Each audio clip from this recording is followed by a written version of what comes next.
Did you know that June is PTSD Awareness Month? In 2014, the Senate designated the full month of June for National PTSD Awareness. The 27th of June is the official PTSD Day in memory of a National Guard member from North Dakota. So please be aware that June is PTSD Awareness Month, and we'll be having a special episode about PTSD coming up real soon on Mood Food.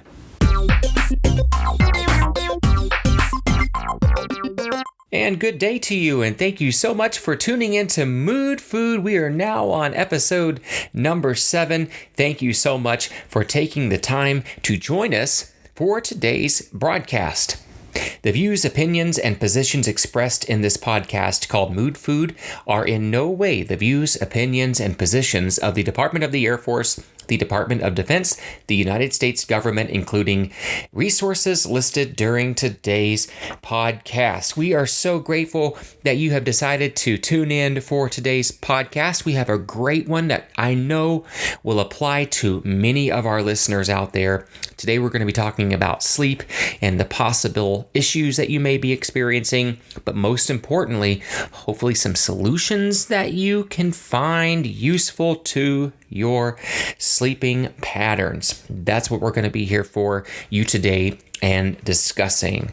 Thank you so much to everyone who's continuing to download us and like us and give us those reviews. We've had a lot of interaction on the Facebook page, and we've had some emails coming through, so we really appreciate that. If you have any show ideas, email us at moodfoodpodcast@gmail.com or look us up on Facebook. It's Mood Food Podcast. Very easy to find. Let us hear from you.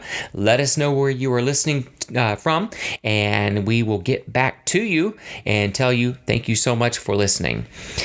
Please keep reviewing all of the items shared in each episode. The podcast is here for you, and the more you review, the more you will see yourself making progress as you are provoked by situations that can trigger unhealthy thinking patterns and unwanted reactions. Remember that reviewing is part of your Mood Food diet. Today's podcast is called Quality Sleep is a Challenge, and today's topic is one we can all relate to. It is an estimated that sleep-related problems affects 50 to 70 million Americans of all ages and socioeconomic classes. Most, if not all, of the patients that I see endorse some form of sleeping issues, whether it is getting to sleep or staying to sleep. The most common causes for disruptive sleep can be due to a variety of different items and things. Physical issues such as gastrointestinal issues, pain, allergies, asthma, and I know a big one for me is frequent urination. I drink a lot of water throughout the day, and then some nights I get up like 3 or 4 times marching all night to the toy, and that's exhausting. I can't even get a good night's rest because I'm always going to the bathroom. So that's a behavior I'm going to start changing, and that's part of the tips I'm going to be sharing with you today along with others. And I will put these tips in our description for the program. That way, if you don't have a pen and paper right now, don't worry, they'll be in the program description there for you. And so that behavior can be very tiring, as I just got through saying. So another cause could be psychiatric issues such as chronic anxiety, depression triggered by situational and chronic life stressors. You could be affected by changes in routine, retirement, job loss. You may have recently lost a loved one, or you may have moved to a new location. It can be very disruptive to your sleeping pattern. Environmental factors such as alcohol use, light, noise, or extreme temperatures can also throw off your sleeping patterns. So you see, sleeping patterns can be disrupted by multiple factors. The guidelines I'm going to share with you are some sleep hygiene tips that you will hopefully find useful and beneficial to you. I want to stress, though, that if you are having chronic health problems, make sure that you go see your physician so he or she can see if there's any other underlying issues or conditions going on. That's very important. So here are the guidelines that I promised you. all of which I'm about to share is public knowledge. You can Google it, you can look it up out there, and there are many different resources out there that are very useful for sleep. These the ones that I have picked for today's show are very most effective that I have found in my own personal life, and so I just wanted to share them with you. So let's go ahead and we are going to take part in reading the sleep hygiene guidelines list.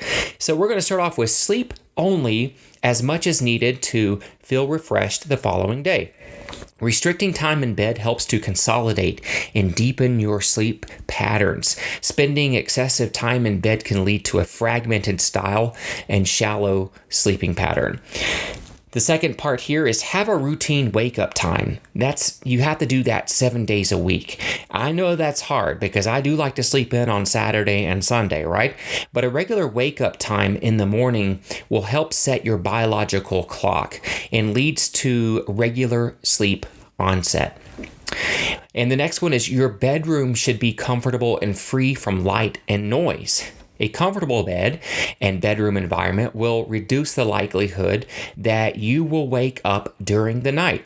Excessively warm and cold rooms can disrupt sleep as well. A quiet environment is more sleep promoting than a noisy one, of course.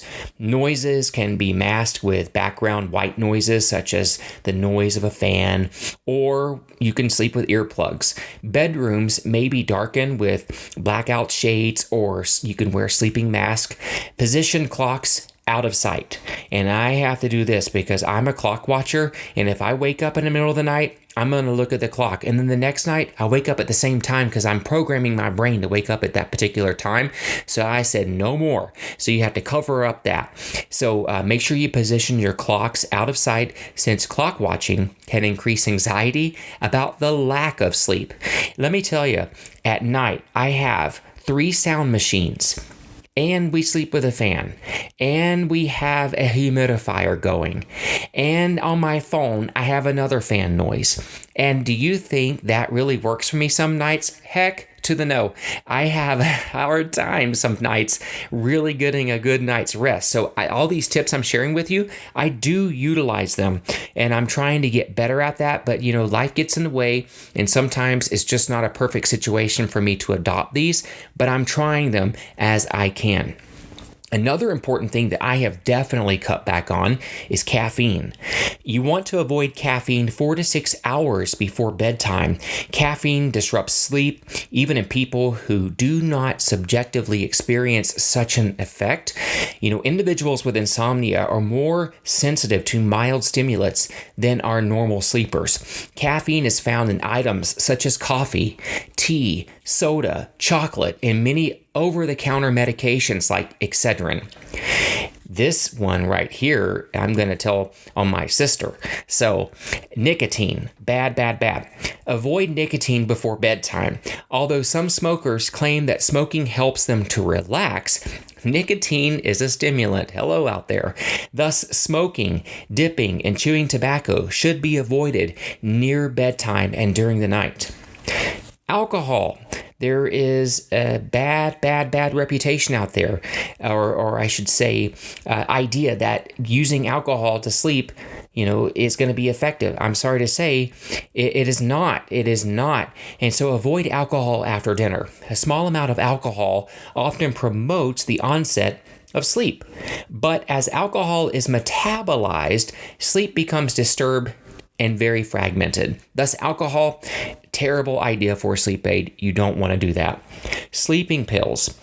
Sleep medications are effective, but only temporarily. Scientists have shown that sleep medications lose their effectiveness in about 2 to 4 weeks when taken regularly. And so despite advertisements to the contrary, over-the-counter sleeping aids have little impact on sleep beyond the placebo effect. Over time, though, sleeping pills actually can make sleep problems worse. So when sleeping pills have been used for an extended amount and long period of time, withdrawal from the medications can lead to insomnia rebound. Thus, many individuals incorrectly conclude that they need sleeping pills in order to sleep normally. Exercise and hot baths. Avoid vigorous exercise within 2 hours of bedtime. Regular exercise in the late afternoon or early evening seems to aid sleep.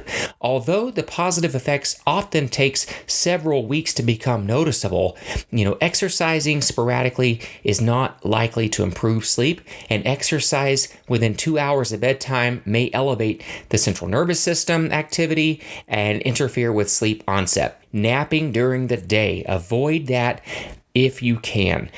Many individuals with insomnia pay for daytime naps with more sleepless nights. So thus, it is best to avoid daytime napping.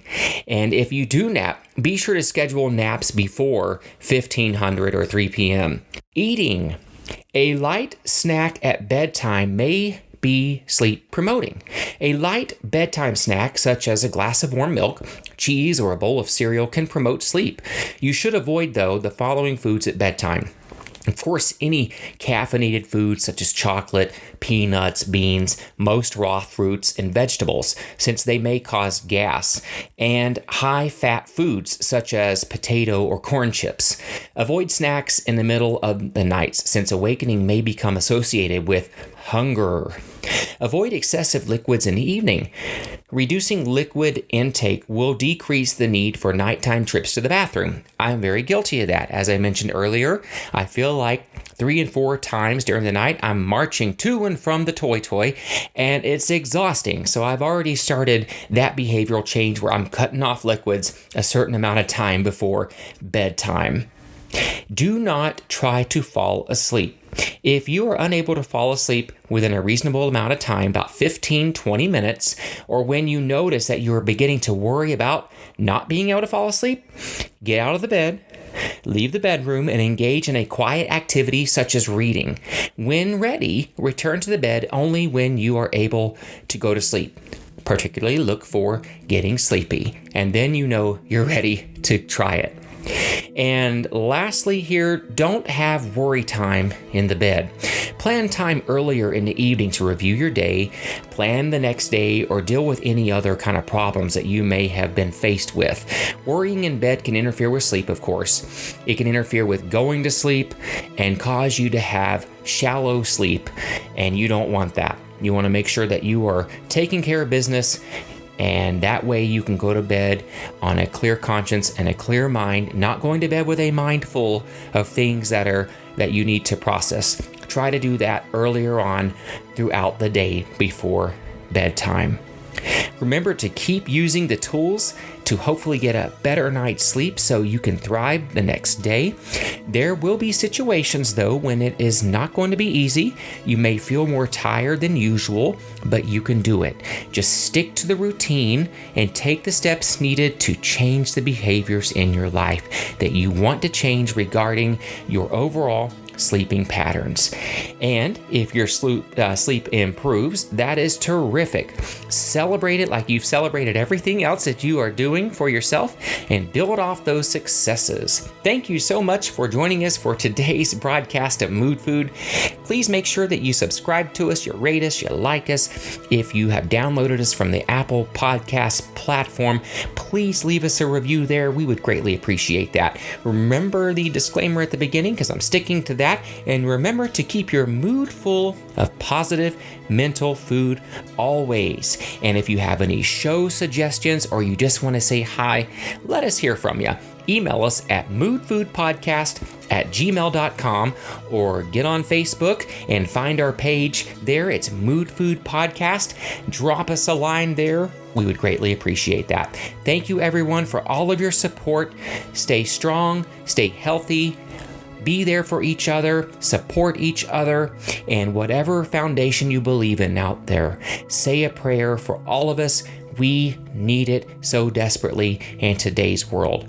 And we appreciate you out there. Please be careful. And until next time, we will talk to you soon. I'm your host for Mood Food, Jason Gordon.